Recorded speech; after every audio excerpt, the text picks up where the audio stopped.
하나님 아버지,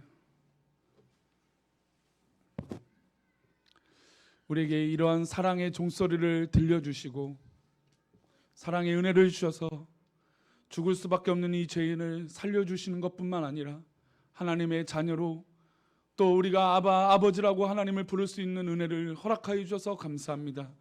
우리의 삶이 정말 이 십자가의 은혜 가운데 살아가게 하여 주시고 그로 말미암아 사랑의 은혜를 나눌 수 있는 귀한 공동체가 되어질 수 있도록, 우리 식구들이 되어질 수 있도록 은혜를 내려 주옵소서.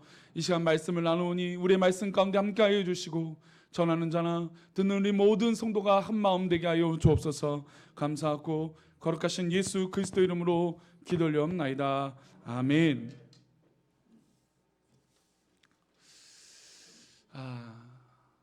우리 하나님께서 우리 성도들을 능히 지켜주실 줄 믿습니다. 우리 성도들의 삶 가운데 하나님이 간섭하여 주신 것뿐만 아니라 하나님의 참된 은혜와 계획으로 우리 성도들이 이끌어 주실 줄 믿습니다. 오늘 이 두 마디를 우리 성도들을 하고 싶었어요. 사실은 고난에 관한 이야기를 하는데 지난번에도 이 디모데전서 후서 또 1장에 관련된 이 고난의 부분들을 얘기했다가 오늘 감사절을 묵상하면서 정말 우리 가운데 감사가 어떤 의미가 있을까? 진짜 감사는 뭘까라고 하는 고민 가운데 다시 한번 이 고린도 후서 1장의 말씀들을 좀 살펴보고자 합니다. 지난주에 좋은 소식이 있었어요. 성도님들 좋은 소식 있으셨습니까? 뉴스에 좋은 뉴스가 나왔어요. 미국의 제약회사, 독일의 제약회사가 또 뭐 러시아에서도 코로나 백신이 나왔다. 그래서 판매 계획을 가지고 있다. 그리고 우리나라는 그것을 어떻게 운송을 하고 사들일 것인가라고 하는 막 이 찬반 논란이 있었습니다. 어쨌든 코로나 백신이 나온다는 얘기 듣고 이제 곧 우리가 자유롭게 예배할 수 있는 은혜가 있겠구나, 그런 기대감이 막 생겼습니다.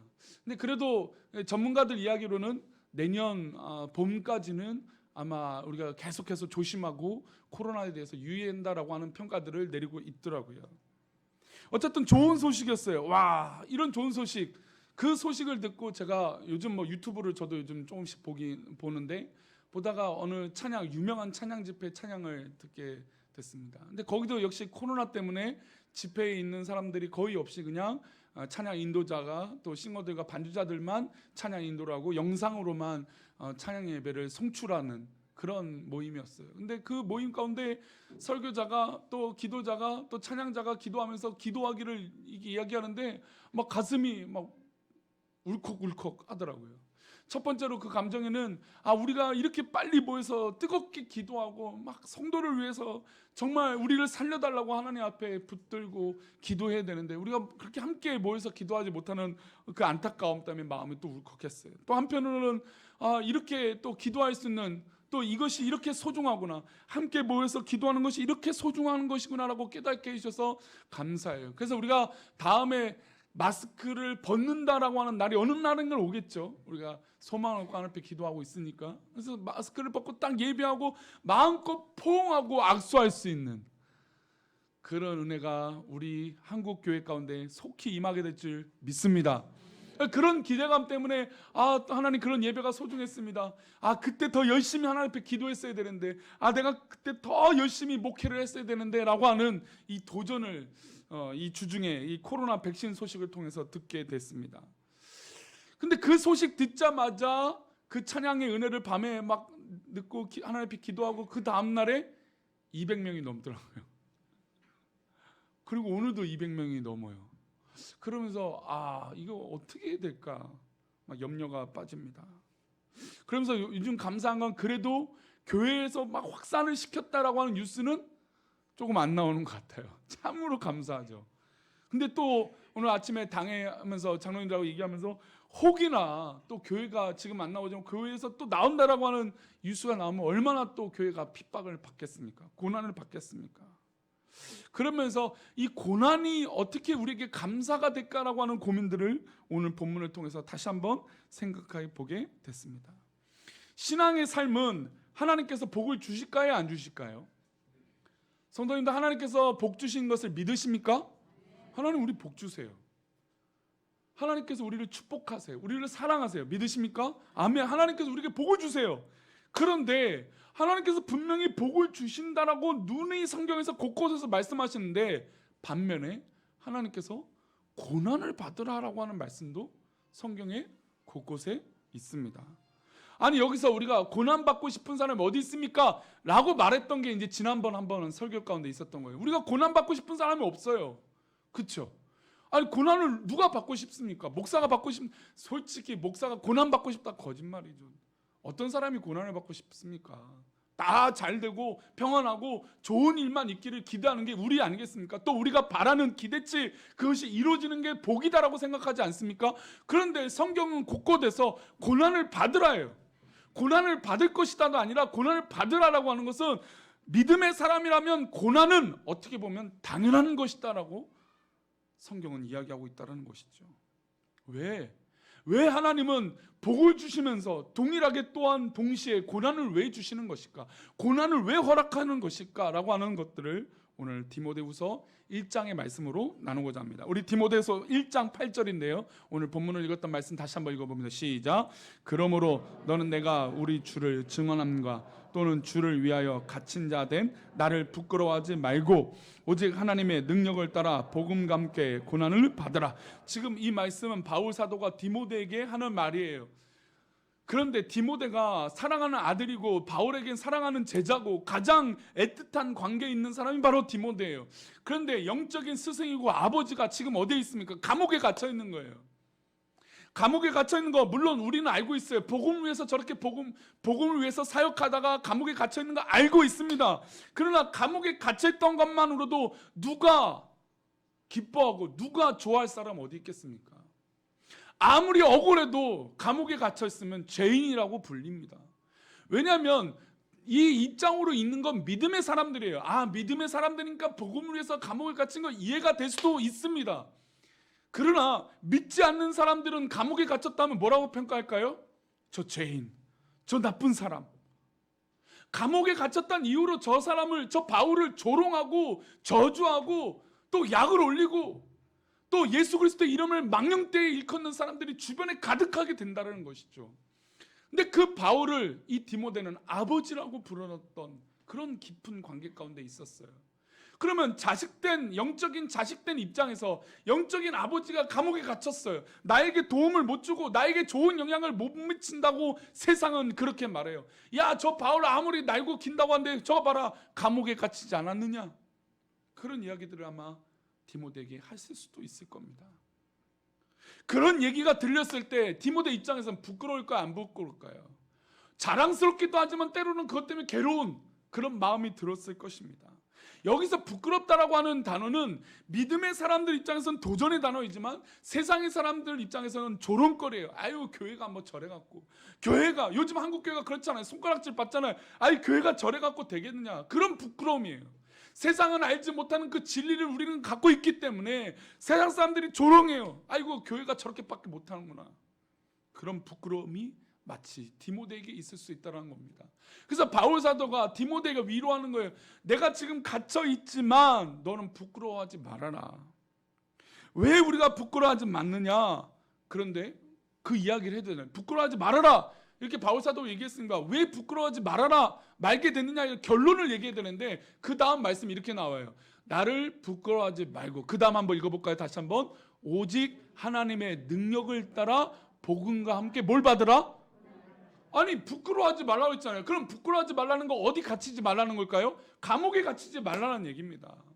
너도 나처럼 어려움 당하지 말라고 하는 얘기가 뭐 100%의 의도는 아니지만 어느 정도의 이 마음을 가지고 바울 사도는 나처럼 부끄러운 일을 당하지 말라라고 하는 말이 있을 수도 있어요. 결론은 그렇게 나와야 돼요. 근데 그렇게 나를 부끄러워하지 말고 너도 이런 일 당하지 말아라, 이게 결론인데 그게 아니라 너는 오히려 하나님의 능력을 따라 복음과 함께 고난을 받으라는 겁니다. 마치 아버지가 내가 지금 고난을 받고 있는데 야, 너도 고난 받아야 돼. 사실 이런 부모가 어디 있습니까? 내가 고난 받고 내가 어렵게 자랐어. 우리 사실 그 60, 70세, 뭐 50세 후반, 아니 뭐 우리 기성시대 다 마찬가지. 부모님들은 다 똑같아요. 다 어려운 시기들을 보냈잖아요. 그런데 자식이 내가 겪고 있는 이 고난과 어려움을 똑같이 겪고 더 어렵기를 바라시는 부모가 있습니까? 없어요. 나는 어렵게 살고 나는 못 가지고 나는 못 먹어봐도 내 자식은 그렇게 되지 않기를 바라요. 그게 뭐 세상의 원리든 영적인 원리든 다 그렇죠. 우리 영적으로도 우리 자녀들이 잘 되기를 바라지 저주받고 싶어하는 부모가 어디 있습니까? 잘 되기를 바라죠. 근데 바울 사도는 디모데에게 하나님의 능력을 따라, 그럼 능력을 따라 좋아요. 근데 능력을 따라 복음과 함께 뭘 받으라고요? 고난을 받으라는 겁니다. 아니 축복되고 꽃길만 걸어도 괜찮겠는데 꽃길만 가도 아니 뭐 어렵다라고 말하는 게 그것도 어려운 일인데 아니 왜 고난을 받으라라고 하는 걸까요? 우리 9절을 보겠습니다. 어떤 사람이 이 고난이 당연한 것일까라고 한번 보겠습니다. 9절 말씀 보겠습니다. 읽습니다. 시작. 하나님이 우리를 구원하사 거룩하신 소명으로 부르심은 우리의 행위대로 하심이 아니요 오직 자기의 뜻과 영원 전부터 그리스도 예수 안에서 우리에게 주신 은혜대로 하심이라. 자, 구원받은 백성들, 복음에서 사는 하나님의 능력이 있는 사람이 고난을 받는다. 왜 고난을 받는 게 그것이 당연하느냐? 하나님이 우리를 구원하사 거룩하신 소명으로 불러주셨다는 거예요. 기억하십니까? 2주 전에 설교 가운데 우리를 부르신 사명, 우리를 선택하신 그 사명이 있기 때문에 우리가 감사할 수 있다는 겁니다. 우리가 교회를 다녀도 세상이 우리를 향해서 조롱을 하고 뭐 손가락질 해도 우리가 부끄럽지 않고 세상 사람들과 다른 이유는 내가 하나님을 믿어서 내가 은혜를 받은 것이 아니라 하나님이 나를 믿고 하나님이 나를 선택하셨기 때문에 내가 감사할 수 있는 것이에요. 하나님의 절대 주권이 있기 때문에 우리가 하나님의 자녀가 된 것이에요. 이게 믿음의 사람들의 선제 조건입니다. 그런데 자꾸 믿음이 변질돼요. 내가 잘했기 때문에 이런 은혜를 받았다. 내가 무엇을 했기 때문에 복을 받았다. 내가 무엇을 했기 때문에 이런 은혜를 받았다라고 그 결과가 뒤바뀌기 시작하니까 하나님의 계획이 아니고 하나님의 은혜가 아니고 하나님의 섭리가 아니고 내 능력이요 내가 했던 것 때문에 이렇게 됐다라고 착각하기 시작함부터 이 복음과 믿음이 변질되기 시작했다는 겁니다. 그래서 바울 사도는 야 너가 고난을 받으라. 아니 무슨 영적인 아비가 고난을 받으라고 얘기합니까? 그런데 이 고난을 받으라고 말하는 이유, 그렇게 받아들일 수 있는 디모데의 은혜는 나를 하나님이 부르셨기 때문이에요. 나를 하나님이 부르셨기 때문이에요. 하나님께서 나를 부르셔서 자녀로 세우셨다는 거예요. 그래서 구체적으로 설명하잖아요. 우리의 행위대로 하심이 아니다라는 겁니다. 오직 자기의 뜻과 영원 전부터 그리스도 예수 안에서 우리에게 주신 은혜대로 하신 거예요. 각자 사람, 각자의 뜻, 각자 성도들의 각 개인의 삶의 그 뜻대로 하나님의 부르심이 있는 줄 믿습니다. 그래서 똑같지 않아요. 다 달라요. 어떤 사람은 이게 은혜일 수도 있지만 어떤 사람은 이게 은혜예요. 각 사람에게 맞는 은혜와 달란트와 여건과 조건이 다 달라요. 하나님의 놀라운 계획 가운데 우리를 부르셨기 때문이에요. 근데 우리는 다 똑같은 기준에 그것이 복이라고 얘기하죠. 다 성공하고 돈이 많는 게 다 복이라고 생각하니까 나도 그 사람처럼. 목회자의 세속주의, 그러니까 이게 보통 이제 세속주의라고 하는 이거 있어요. 근데 가끔 이제 저도 뭐 동기들 선후배 만나다가 부러운 분들을 만나게 돼요. 부러운 분들. 그러니까 부러운 분들이라면 뭐 큰 교회, 뭐 담임 목사로 뭐 후임이 됐다거나. 제가 부럽다는 게 아니에요. 그냥 그렇게 말이 됐을 때, 야 저렇게 잘 됐다. 그러니까 목사님들도 잘 됐다라고 하는 기준을 그렇게 말하는 거예요. 와, 큰 교회 어떤 뭐 담임 목사님 됐다, 후임자가 됐다. 뭐 목사님의 아버님이 무슨 재산을 갖고 있는 재력가다, 아니면 사모님이 무슨 재력가다, 뭐 이런 얘기들을 하는 경우들이 종종 있어요. 이 얘기는 뭐냐면 그렇게 한 것이 목회자들 사이에서도 뭐라고 하는 걸까요? 성공이라는 거예요. 성공. 그게 정말 우리 가운데 성공일까요? 물론 그게 잘되고 축복이고 성공일 수 있어요. 그러나 분명히 지금 9절에서 이렇게 말합니다. 오직 자기의 뜻과 영원 전부터 그리스도 예수 안에서 우리에게 주신 은혜대로, 각 사람 맞게끔의 은혜대로 주신 거예요. 따라해 보겠습니다. 나에게 주신 것은 하나님의 계획 가운데 나에게 은혜대로 주신 것이다. 나에게 은혜대로 주신 것이에요. 아, 저 사람이 집이 사서 매덕이 올랐어요. 나도 집을 사서 매덕이 올라야 그게 축복이 아니라는 겁니다. 각 사람, 그러니까 제가 말하는 건 또 그렇게 아예 뭐 집 사지 말아라 아무것도 하지 마라 이해가 아니에요. 저 사람이 받는 축복이 내 축복이 아니라는 겁니다. 그 기준이 내 기준이 아니라는 것이에요. 우리 성도들 가운데 너무나 가난하고 어려운 분이 있는데 그분이 더 풍성한 삶을 사는 경우도 있어요. 그렇다고 또 돈이 많은 분이 그게 또 저주의 삶이라 그렇게 말할 수 없는 것이에요. 하나님 부르시면 예수 그리스도 안에서 각 사람에게 은혜를 부어주셨다는 겁니다. 그래서 사랑하는 우리 공동체가 되면 아, 저 사람이 받은 은혜가 저렇구나, 내가 받은 은혜가 이렇구나 라고 돼야 되는데 자꾸 비교하니까 내가 받은 게 이거고 저 사람이 갖고 있는 게 뭐고 이렇게 비교하니까 시기와 질투밖에 없는 것이죠. 하나님은 나에게 딱 맞는 은혜를 주세요. 하나님께서 나에게 딱 좋은 것으로 예비해 주고 계세요. 그게 하나님의 계획이에요. 근데 이 하나님의 계획을 거부하고 바꿀 수 있는 분이 있을까요? 우리? 아무도 없습니다. 이 놀라운 하나님의 계획 가운데 있기에 하나님 부르심에 감사하고 하나님께서 주신 것에 감사한 것이죠. 그래서 10절은 이렇게 말합니다. 우리 10절 말씀 읽어봅니다. 시작. 이제는 우리 구주 그리스도 예수의 나타나심으로 말미암아 나타났으니 그는 사망을 패하시고 복음으로써 생명과 썩지 아니할 것을, 자, 우리가 좋아하고 우리가 은혜고 우리가 가장 기뻐할 것이 이거예요.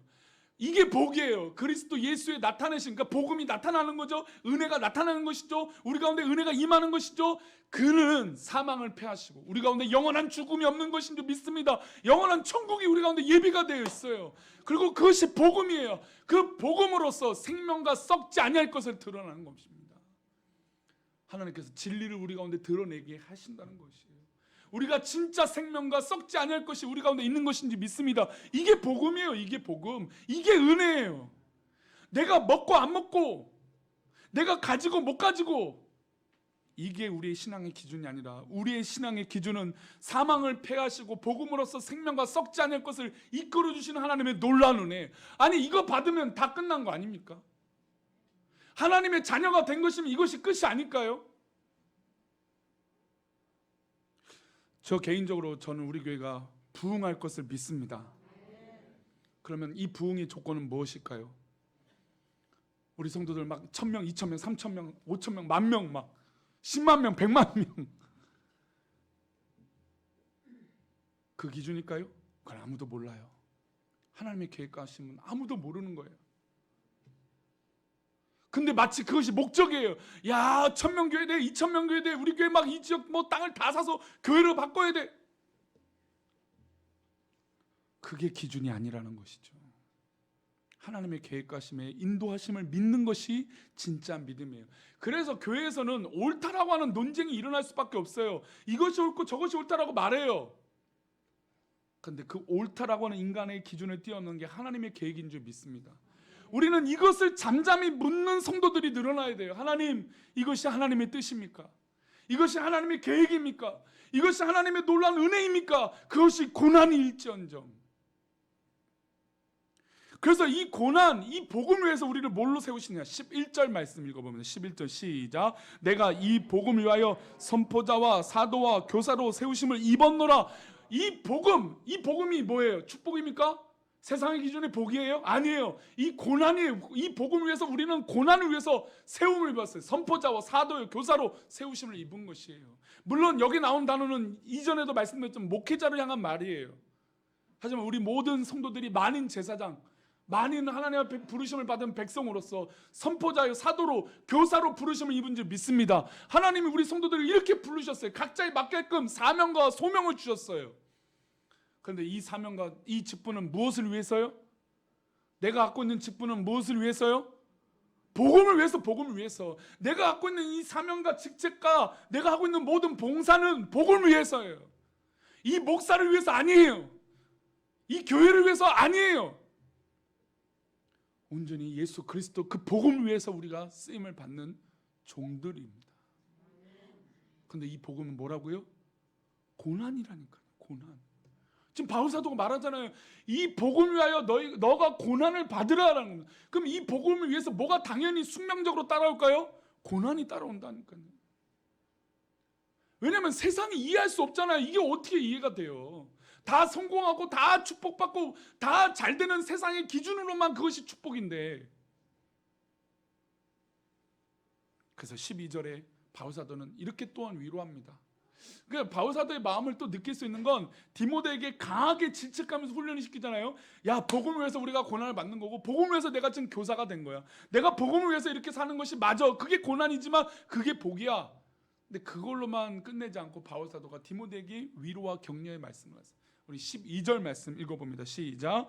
이로 말미암아 내가 또 고난 부끄러워하지 아니함은 내가 믿는 자를 내가 알고 또한 내가 의탁한 것을 그날까지 그가 능히 지키실 줄을 확신함이라. 아멘. 제가 사실은 능히 지키실 줄을 확신합니다. 여기가 빨간 줄을 하려다가 위에 것을 먼저 했어요. 뒤에 단어가 우리가 오늘 설교 본문이죠. 제목이죠. 근데 앞에 구절을 보시면 이로 말미암아 내가 또 이 고난을 받되, 이로 말미암아 무엇입니까? 앞에 있는 직분이잖아요. 교사로, 선포자로, 사명자로 하나님이 그 복음을 위해서 부르심을 받은 그 사람들, 하나님의 일꾼이라고 말하는 그 사람들, 내가 교회의 일꾼이요, 내가 권사요, 장로요, 목사요, 집사요, 성도라고 말하는 그 사람들, 그 사람들은 그로 말미암아 내가 또 뭘 받아요? 이 고난을 받되 부끄러워하지 않는다. 그러면 아까 읽었던 8절과 12절은 대꾸가 되는 거예요. 비교가 되는 거죠. 앞에 부끄러워하지 않는다. 야, 너 디모데야, 너 부끄러워하지 말아라. 그리고 그 복음을 위해서 고난을 받아라. 이렇게 말했어요. 8절에 그렇게 바울사도 얘기했잖아요. 그러면서 디모데에게 다시 결론적으로 12절에 말하면서 야, 우리가 이렇게 부르심을 받았는데 이 고난 받는 건 내가 받고 있지만 너도 받는다라는 겁니다. 믿음의 사람들은 당연히 이 고난을 받는데 부끄러워하지 말아라. 왜 그럴까요? 바울사도가 믿는 것과 네가 믿는 것이 다 똑같다라는, 예수 그리스도로 믿는 것이 같다라는 것입니다. 네가 알고 있는 것이 내가 알고 있는 것이고 내가 알고 있는 것이 네가 알고 있는 것이다라고 말하고 있는 것이죠. 내가 믿는 예수를 내가 알고 있다. 이 진리를 내가 알고 있으니 그 진리가 너에게도 있을 것이다라고 얘기합니다. 자, 이것을 확신하는 성도들, 그 다음에요. 내가 의탁한 것을 그날까지 누가 지켜주신다고요? 그가 능히 지켜주실 줄을 확신합니다. 지금 바울사도는 감옥에 갇혀 있습니다. 감옥에 갇혀 있어서 세상 사람들이 조롱하고 감옥에 간소화하고 부끄러운 행동을 하게끔 만들고 유혹을 합니다. 그런 부끄러운 일들이 가득해요. 그런데 이 부끄러움이 바울사도에게만 있는 것이 아니라 그 믿음의 후손인 디모데에게도 있고 또 우리에게도 있는 것이에요. 그런데 그 복음을 위해서 우리가 사는데 부끄러워하지 아니하는 것은 내가 믿는 것이 우리 모두가 똑같다라는 겁니다. 이래서 우리는 식구가 되는 거예요. 내가 믿는 예수를 우리 옆에 사람이 알고 있는 게 식구인 거예요. 우리 꿈꾸는 교회에서 이제 사랑하는 우리 교회로 역사로 바뀌면서 새 걸음을 걷는 우리 교회가 정말 사랑하는 우리 교회가 되기 위해서는 내가 믿는 예수가 이 옆 사람에게도 내가 믿는 예수로 고백되어져야 될 줄 믿습니다. 내가 뭐가 있기 때문에 저 사람도 뭐가 있어서 같은 마음을 느끼는 게 아니에요. 세상 사람처럼 무슨 코드가 맞는 게 아니에요. 우리는 예수로 통한 사람이 돼야 돼요. 예수로 연결된 사람이 돼야 돼요. 예수를 알고 내가 예수를 알게 저 사람도 예수를 아는 것이 통하여야 될 줄 믿습니다. 그러면 그가 능히 지켜주실 줄을 확신하는 거예요. 어떻게 보면 바울사도는 디모데도 감옥에 갈 것을 알았을지도 몰라요. 디모데도 고난을 받을 것을 알고 있었는지 몰라요. 왜냐하면 예수를 위하여 복음을 사는 건 고난을 받는 것이니까.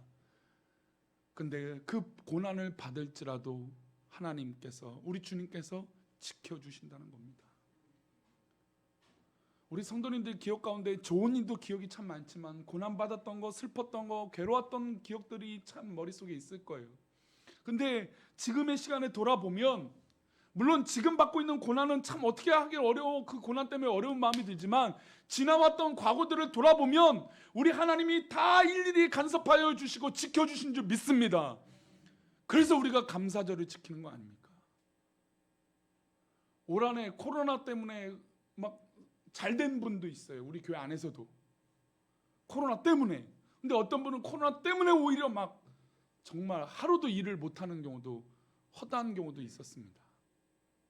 그러면 그분들 향해서 제가 뭐라고 얘기해야 될까요? 두 분이 제 앞에 있어요. 잘된 분과 못된 분. 말하기 너무나 어렵잖아요. 어떻게 잘됐습니까? 못됐습니까? 어떻게 얘기를 해요? 그러나 우리가 이 받는 고난이 예수 그리스도 안에 있기 때문에 우리 주님께서 우리를 능히 지켜주시고 인도하여 줄 줄 믿습니다. 그때는 다 달라요. 우리가 생각하는 때는 다 달라요. 하나님께서 역사하시는 그 영원한 때는 다 달라요. 하지만 분명히 하나님께서 능히 우리를 지켜주실 줄 믿습니다. 지켜주시는 성도가 뭐라고 고백하느냐, 우리 말씀 맺겠습니다. 에레미야 30장 19절 말씀이에요. 에레미야 30장 19절 말씀 함께 읽겠습니다. 시작. 그들에게서 잠깐만요. 그들에게서, 나에게서, 우리에게서, 우리 사랑하는 우리 교회에게서, 그 다음부터 읽어봅니다. 시작. 감사하는 소리가 나오고 즐거워하는 자들의 소리가 나오리라. 내가 그들을 번성하게 하리니 그들의 수가 줄어들지 아니하겠고, 내가 그들을 존귀하게 하리니 그들은 비천하여지지 아니하리라. 할렐루야. 지금 에레미야 30장의 배경은 이스라엘 백성들이 하나님 앞에 범죄하여 심판의 내용들이 계속 나오는 장이에요. 그런데 그 가운데 뜬금없이 하나님께서 그들에게서, 고난받는 그들에게서 감사하는 소리가 나온다는 것이에요. 이 얘기가 뭐냐? 우리가 삶은 고난과 역경과 어려움들이 연속일 거예요. 믿음으로 산다는 건 더 그럴 겁니다. 더 제대로 믿어야 되거든요. 그런데 그렇게 할수록 하나님께서 능히 우리를 지켜줄 줄 믿습니다. 왜냐하면 이 모든 것이 하나님의 뜻이기 때문이에요. 우리가 세상에서, 이 땅에서 누리는 것이 아무것도 아닌 것을 깨닫게 해주실 것이에요. 그래서 이 고난받는 이스라엘 백성들도, 사랑하는 우리 교회 성도들도 감사하는 소리가 나오게 될 줄 믿습니다. 즐거워하는 자들의 소리가 나오리니 내가 그들을 어떻게 한다고요? 번성하게 하리니. 할렐루야. 그들의 수가 줄어들지 아니하겠고, 할렐루야. 내가 그들을 존귀하게 하여 줄 줄 믿습니다. 세상은 인정해 주지 않고 세상이 우리를 존귀하게 만들지 않지만 하나님이 우리를 존귀하게 만들어 주실 줄 믿습니다. 그래서 그들을 비천하지 않게 해주신다는 것이에요. 이게 하나님 아버지의 놀라운 계획이에요. 아니, 하나님이 이상해서 하나님이 뭔가 우리를 그냥 계속 괴로움과 고난 가운데만 있으라고 하신다고요? 아니라는 것이죠. 이 고난을 예수 그리스도의 뜻 가운데서 견디고 승리하면 우리 가운데 감사의 고백이, 이 모든 것이 하나님의 계획이구나 깨닫게 될 줄 믿습니다. 이게 진짜 감사예요. 감사는 우리가 세상에 말하는 아이고 감사합니다, 감사합니다. 물론 말로 해도 감사 훈련이 굉장히 중요한 훈련이 됩니다. 그러나 저는 진짜 감사는 내 안에 예수 그리스도가 계셔서 이 예수 그리스도를 말미암아 살아가봤더니, 내가 예수 그리스도의 은혜대로 살아가봤더니 내가 고난을 받고 어려운 가운데 있는 지금 이 현장 가운데도 감사할 수 있는 믿음이 진짜 감사인 줄 믿습니다. 이제 우리 사랑하는 우리 교회 공동체는 앞으로 이런 감사에, 진짜 예수 그리스도의 은혜로 말미암아 감사하는 은혜가 우리 옆에, 우리 지역 가운데 진짜 교회다운 교회로 승리하는 우리 모든 식구들이 되시기를 축원합니다. 또한 이 한 주간 살아갈 때 성도들의 삶을 진심으로 하나님 앞에 두고 기도해 보십시오. 하나님, 이 어려움이 있지만 우리가 진심으로 감사하는 믿음의 백성들 되게 해달라고, 그렇게 승리하는 저와 우리 모든 식구들이 되시기를 축원합니다. 아멘. 이 시간 우리 아까 찬양했던 날 구원하신 주 감사, 우리 1절을 찬양하시고 축도함으로 예배를 마치겠습니다. 나가실 때 우리 교회 현관으로 나가시지 마시고 카페로, 옆문으로 나가셔서 카페 현관문을 통해서 나가시고, 그리고 도시락을 받으시고, 정말 교제하고 싶지만 조금만 더 참아주세요. 우리 몇 달만 더 참으면 될 것 같아요, 그죠? 몇 달만 좀 더 참고 조심해서 하겠습니다. 근데 우리 목자분들이나 몇 분들은 또 더 정리를 해야 되니까 마무리를 좀 해주셨으면 좋겠습니다. 감사합니다. 우리 날 구원하신 주 감사 찬양합니다. 우리 화면을 보고 찬양하세요. 가사가 좀 틀렸던 것 같은데.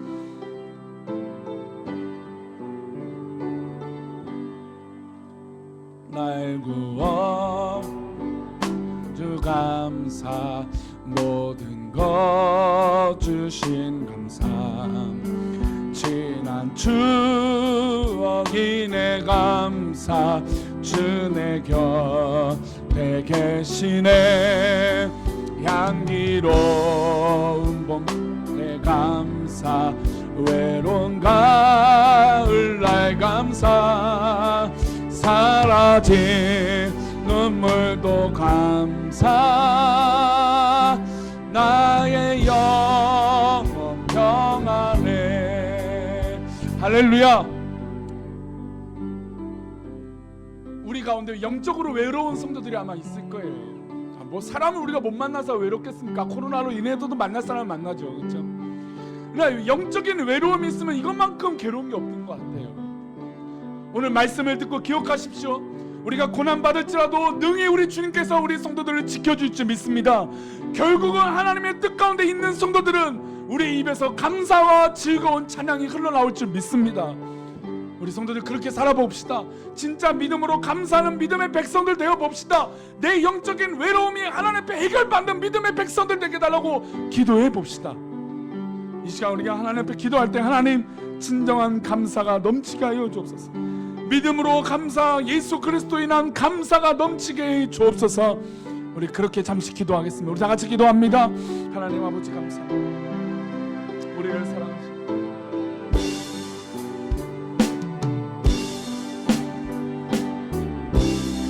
하나님 아버지 은혜를 베풀어 주셔서 하나님의 크신 계획으로 우리 성도들 승리하게 하여 주시며 하나님의 계획 가운데 우리가 고난을 받을지언정 그 고난의 기준이 우리의 기준이 아니며 나의 기준이 아니면 세상의 기준이 아니야. 오직 주께서 나와 함께하여 주심으로 이 고난이 부끄럽지 아니함을 감사함으로 고백하는 우리 성도들 되게 도와 주옵소서. 우리 성도들 병역하고 마음에 우울증이 있고 괴로움이 있고 어려움이 있는 성도들 하나님 붙들어 주시옵소서. 역사하여 주시옵소서. 치료하여 주옵소서. 이 시간 우리 성도들 몸이 안 좋거나 마음이 아프거나 하는 성도들은 마음에 우리 가슴에 손을 얹고 또 몸이 안 좋으신 분은 자신의 몸에 그 안 좋은 부분에 손을 얹고 이 시간 기도하겠습니다. 하나님 아버지 이 시간 우리 성도들이 자신의 손을 얹고 기도합니다. 하나님 우리 성도들을 치료하여 주옵소서. 고쳐주시옵소서. 예수의 이름으로 살게 하여 주옵소서. 그래서 이 고난이 더 이상 고난이 아니라 하나님 앞에 은혜가 되게 하여 주시고 감사가 되게 하여 주시고 찬양이 되게 하여 주시옵소서. 나의 마음을 괴롭게 하는 것들아 떠나갈지어다. 내 육체를 괴롭게 하는 것들아 떠나갈지어다. 내 생각을 어렵게 만들고 괴롭게 하는 것들아 떠나갈지어다. 하나님 오직 예수, 오직 예수로 내 마음이 풍성해지게 하여 주옵소서. 진짜 믿음으로 살게 하여 주시옵소서. 감사절을 보내는 우리 성도들에게 참된 감사가 넘치게 하여 주시옵소서. 하늘의 문을 여시고 우리 성도들의 가정과 자녀들을 축복하여 주옵소서. 그렇게 인도하여 주실 것을 믿사옵고 치료하여 주실 것을 믿사옵고 거룩하신 예수 그리스도 이름으로 기도 올려옵나이다. 아멘.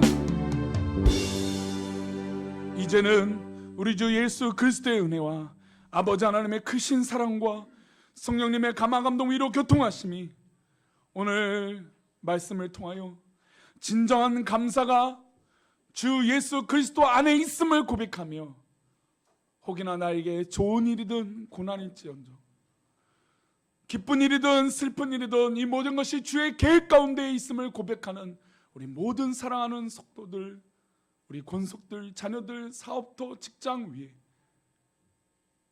우리 성도들이 하고자 하는 모든 계획 위에 또 우리 사랑하는 우리 교회가 걸어가고자 하는 모든 앞날 위에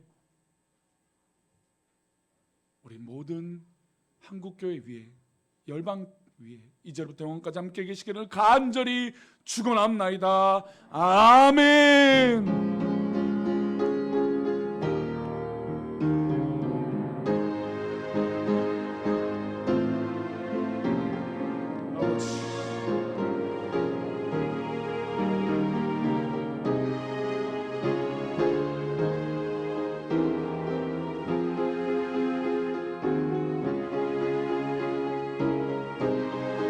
아버지 역사해 주시옵소서.